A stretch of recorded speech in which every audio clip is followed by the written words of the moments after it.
Welcome to Matters Financial and Geopolitical from a Frontier. Thank you kindly for stopping by. I do appreciate it.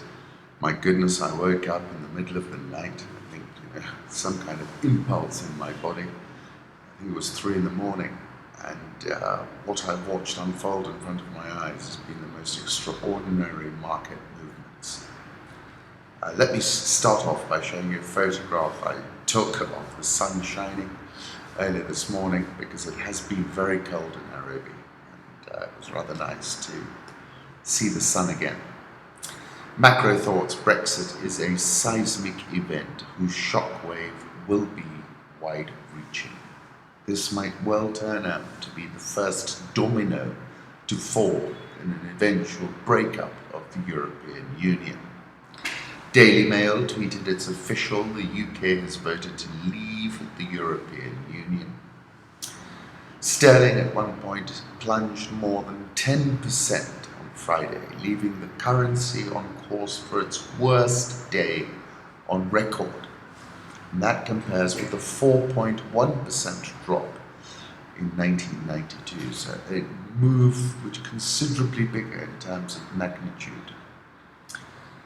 I said on the 13th of June, when I was writing about this, when I was actually hoping that the British would remain, I said what is resonating more is an apocalyptic view of a dystopian future where Little England is simply overrun by immigrants from all over the world. And in hindsight, I think we'll find out that Farage's advertisement must have worked wonders. BBC called the EU referendum for Brexit earlier this morning. I'll put up a photograph of Clan Sewe, kindly tweeted it. 13th of June, I said in the event of a Brexit, we could see the pound trade at 125 to the dollar. The pound has dropped more than 10% at one point. It's at its lowest level since 1985. 31-year low, to put that in perspective.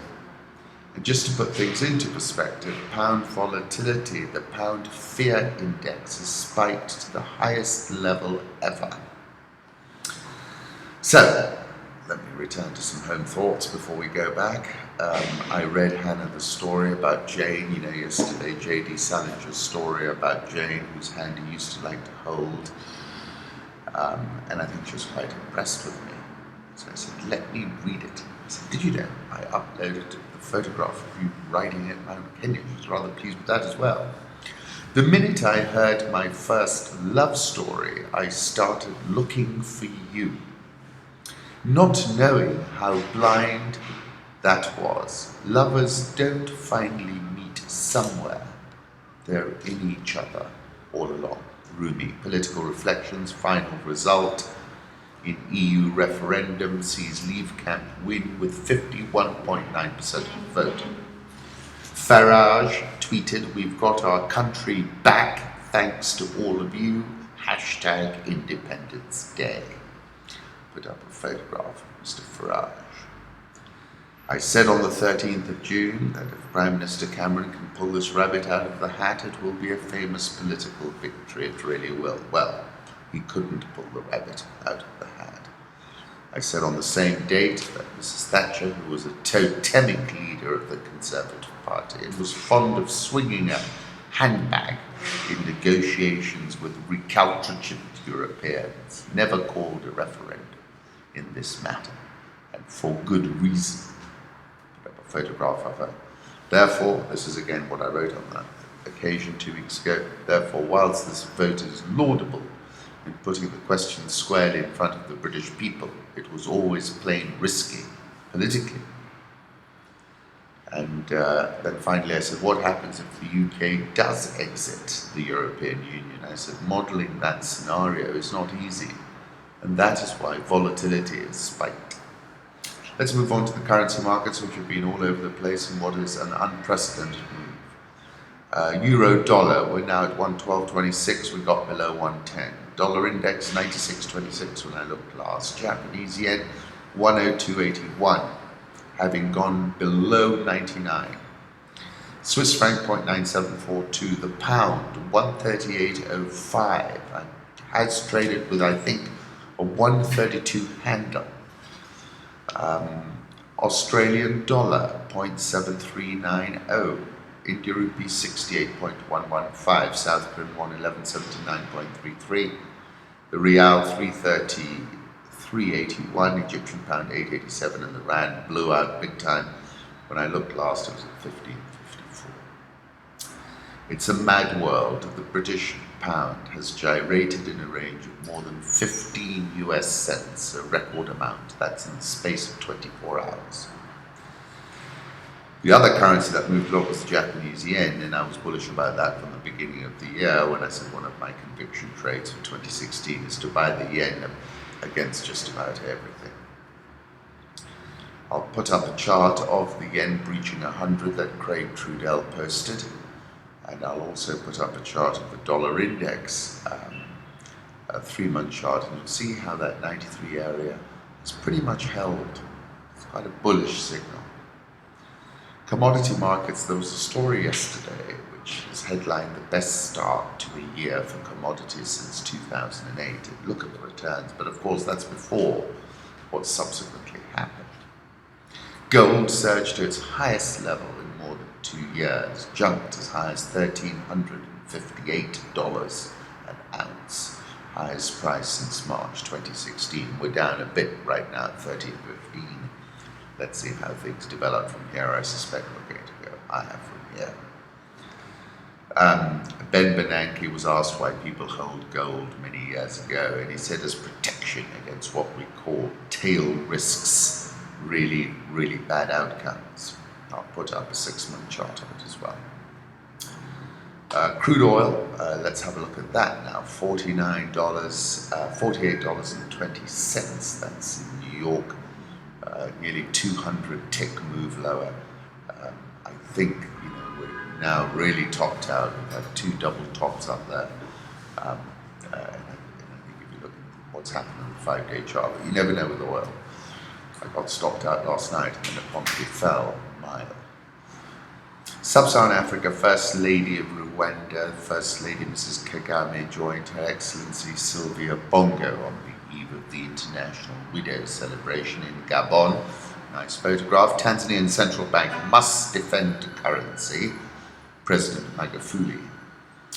Shilling has weakened 2% this year, fell 19% last year. Nation had $3.9 billion of international reserves by end of March. Tanzania's central bank should rally to the defense of the shilling using means at its disposal, including stopping dollarization of the economy, President Magufuli said. The currency is down 2%. It holds $3.9 billion of gross international reserves at the end of March. The central bank must defend the value of the shilling. You have many ways you can use, but one is to stop dollarization. There are these banks that are violating regulations. Don't hesitate to take action, even those that belong to government. They wait for government bailouts to survive. If they can't survive, let them die, he said. And then he said something. The miners claim to be making losses, but if you're making losses, why stay here for 10 years? You leave, he said.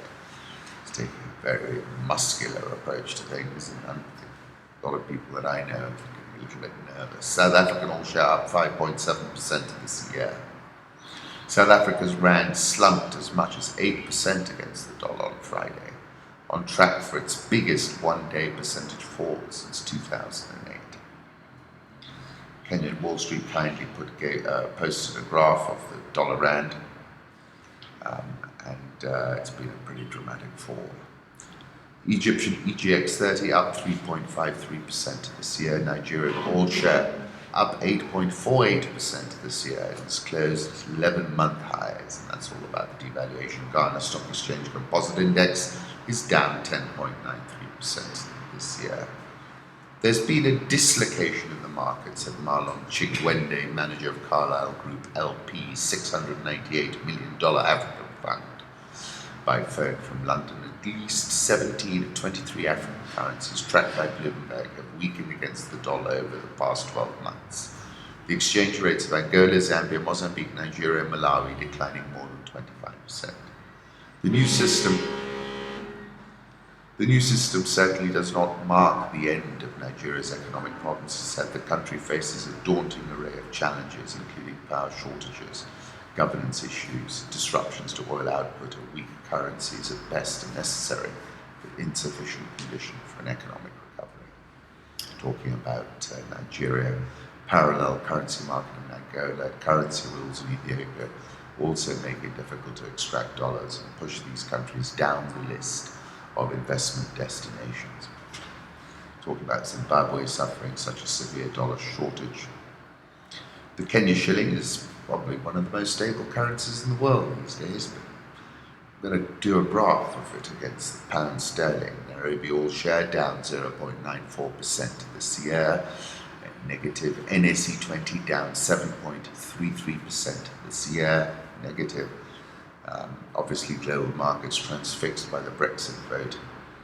Safaricom yesterday was the most actively traded share. It's up 9.185% this year, vastly outperforming the all-share benchmark, which is in negative territory, as I said. Kenya Airways traded its highest volume session of 2016, closed down 2.46%, but at the close was trading up 6.17%. So obviously a trade went through with a concession. But the point is, this Qatar Airways talk is getting the price excited. KCB closed unchanged at 35.75, deeply oversold. Previous rights issues presented interesting entry opportunities for investors. I think this is another one. NIC Bank, where the court has ordered the CBK and KDIC not to implement the joint agreement announced on Tuesday, effectively stopping NIC Bank from making payments to depositors, taking over Imperial Bank branches, and, as staff has stated in the deal with the CBK, rallied 2.72% to close at 37.75. It was trading session highs of 39, up 6.12% at the finish. The reaction is counterintuitive. It speaks to how shareholders have viewed these white knight operations as distracting. BAT firm 0.35% to close at a 12-week high of 860. And Kengen, where these rights issue shares are due to start trading not too distant future, closed at 655. I wish you a splendid weekend. I, of course, am going to return to watching these markets, which I've been doing since about 3 a.m.